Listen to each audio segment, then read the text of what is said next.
accordance with the material modes, O chastiser of the enemy. Peacefulness, self-control, austerity, purity, tolerance, honesty, knowledge, wisdom and religiousness. These are the natural qualities by which the Brahmanas work. Heroism, power, determination, resourcefulness, courage in battle, generosity and leadership are the natural qualities of the work for the Kshatriyas. Farming, cow protection and business are the natural work for the Vaishyas. And for the Shudras, there is labor and service to the others. So we, as practically like all are here, like business community, Vaishyas, what is our duty? Farming. Farming could also mean generating money from activities like work, whichever you do. Cow protection, that's what we are supposed to do. Cow protection and business are the natural work for the Vaishyas. By following these qualities of work, every man can become perfect. Now please hear from me how this can be done. By worship the Lord who is the source of all beings and who is all-pervading, a man can attain perfection through performing his own work. It is better to engage in one's own occupation, even though one will perform it imperfectly, than to accept another's occupation and perform it perfectly. Duties prescribed according to one's nature are never affected by sinful reaction.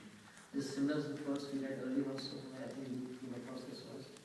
So when the verses are being repeated in this chapter, means they are important verses. Because neither Krishna is an unintelligent preacher, nor Arjuna is a foolish student. Right? Krishna was a perfect preacher, he is a perfect teacher, and Arjuna is a perfect student. So he didn't need to be told twice. But when Krishna is saying it twice, it's because there's something important involved. It's just to emphasize on it. Every endeavor is covered by some fault, just as fire is covered by smoke. Therefore, one should not give up the work born of his nature. O son of Kunti, even if such work is full of fault, sometimes we say, what I'm doing, I don't like it. What others are doing in life, it's nice, it's better. But he says, every work is covered with smoke. Like fire is covered with smoke, so every work has its fault. So even if you try to do someone else's duties, again you will encounter some faults over there. But you will come to the faults only when you go through it. So, but we have to know it from the Shastras, from the Vedas, they tell us that every work has its own faults also as well. One who is self-controlled and unattached and who disregards all material enjoyments can obtain by practice of renunciation the highest perfection state of freedom from reaction. O son of Kunti, learn from me how one who has achieved this perfection can attain to the supreme perfectional state, Brahman, the stage of highest knowledge. By acting this way, I shall now summarize. Being purified of his intelligence and controlling the mind with determination, giving up the objects of sense gratification, being free from attachment and hatred, one who lives in the secluded place, who eats little, who controls his body, mind and power of speech, who is always in trance and who is detached, free from false ego, false strength, false pride, lust, anger and acceptance of material things, free from false proprietorship and peaceful, such a person is certainly elevated to the position of self-realization.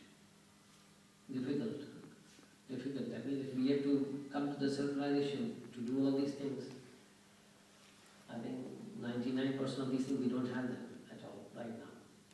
We are not developed those qualities. So how are we going to reach to the self-realization? Krishna is making very difficult here. But then because he's saying this is a fact. If we want to, because there are very, like how he explained throughout this Bhagavad Gita, different yoga systems, right? We came across Karma Yoga, we came across Jnana Yoga, we came across Dhyana Yoga. So if he says, if you want to follow those processes of yoga and come to the ultimate goal of perfection, that's love for Godhead, you will have to come to these stages by following those yoga systems. Okay? So that's why he's not saying anything wrong. He's saying, come to this stage, okay, then you get the love for Godhead. But we have to auto-question ourselves whether we can come, we can do all those things and come to this state. Is it possible? For us at least, maybe yogis in the past have done it, but for us it's possible. Let's see what Krishna has to offer for us. Let's open the menu, like how you open the menu and see which dish is more palatable for you. So we will see which verse is most palatable for us, which is very easy and we can do it. And Krishna says you get the same result. And that's going to be the most confidential knowledge. These are like confidential knowledge that are going on, but now the most confidential still has to come. One who is just transcendently situated once realizes the Supreme Brahman and becomes fully joyful. Now this is called the confidential knowledge. Where this verse is important. One who is just transcendently situated and once realizes the Supreme Brahman. So realizing Supreme Brahman, that means becoming like you know who you are. Sambandh. Now we are creating the first relation. For every operation, there are three things involved. Sambandh, Abhideya, Prayojita. Sambandh is a relation, Abhideya is a process, and Prayojita is a goal. Right? So, first of all, you have to create a sambandh, a relation. Like you open a business, first you have to see the viability of the business, whether it's going to function or not. You're not going to open any business, right? So, first of all, even for reaching a goal, we know the goal is to achieve the love of God.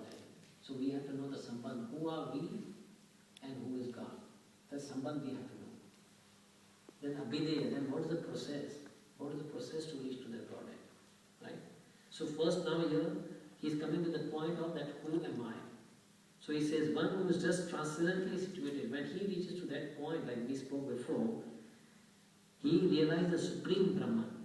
Now he knows that who is the Supreme Brahman and becomes fully joyful. Once he knows who is God, then he becomes joyful. He never laments or desires to have anything. He is equally disposed towards every living entity. In that state, he attains pure devotional service unto me. So, attaining pure devotional service is already a confidential knowledge. So, we have come to this first stage, confidential knowledge. That when you reach to this Brahman stage, when you see everyone with an equal vision, when you neither hate anyone or you don't lament for what you lose or you don't desire to have anything else, na sochati na kamshati. Sarva sama bhuteshu is like, then at that stage he says that you will attain pure devotional service. Brahma bhuta prashana atma na sochati na kamshati. Brahma bhuta, you reach to that stage.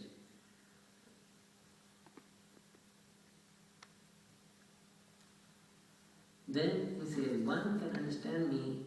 Now he comes first, now the next stage, the confidential knowledge, now more confidential knowledge. One can understand me as I am, as the Supreme Personality Godhead, only by devotional service. Now he is explaining the process. Now this looks more easier. If for knowing Krishna and having love for Krishna, we had to go through all those processes of yoga and come to the stage of being purified, controlling the mind, determination, giving up the sense object, which we said were difficult to do. But now he is saying, one can understand me as I am, as a Supreme Personality Godhead. That's the point that we want to do, to recognize who's Krishna, right? And to have a love for him. He says, only by devotional service, just to devotional service. And you avoid all those hassles of all other difficulties which are involved in different types of yogas.